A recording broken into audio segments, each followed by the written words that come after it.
Сәлем, аяулы болашақ ана. Бүгін жүктілік күнтізбесінің 8-ші аптасына тоқталатын боламын. Әрбір ана құрсағына нәресте пайда болғанын білген сәттен, оның дамуына алаңдап, бізде бәрі қалыпты ма деген сұрақ мазалары хақ. Сол себепті мен осы жүктілік күнтізбесі арқылы әр аптада анада, балада болатын өзгерістермен дамуын бөлісіп бастадым.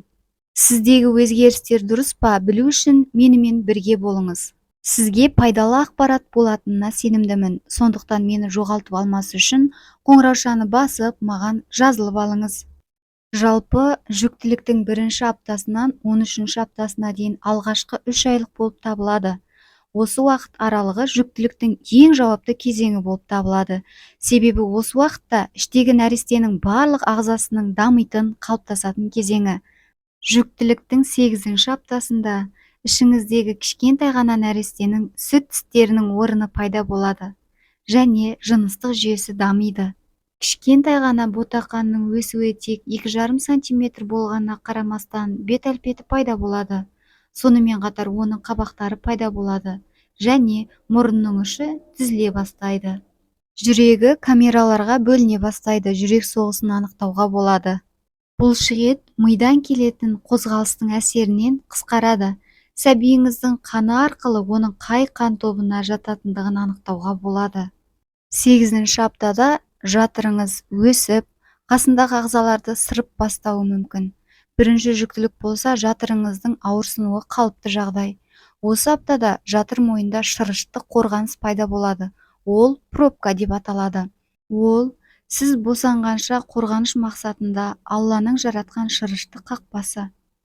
Түрлі бөгде заттардан нәресте өмірге келгенше баланы қорғап тұрады. Осы аптада сіз жиі көңіл күйіңіздің өзгергенін және ашуланшақ болып кеткеніңізді сезесіз. Сіздің ағзаңызда келесідей өзгерістер болуы мүмкін. Салмақ қоса бастайсыз, тістің еттері босайды, қалқанша без аздап үлкейеді. Қынаптан бөлінетін сұйықтықтың мөлшері артқандығын байқайсыз. Егер ол түссіз, иіссіз болса және қышу сияқты басқа да жағымсыз жағдайлар туындамаса, онда бәрі қалыпты болып саналады. Сізге айтар кеңесіміз, ішіңізде болатын өзгерістерге аса мән бермегеніңіз жөн. Аз уақыт аралығында кішігірім ауырсынулар болса, бұған алаңдаудың қажеті жоқ. Ал егер ауырсыну жиі болып және қан аралас сұйықтық бөлінген жағдайда, міндетті түрде дәрігерге хабарласу керек.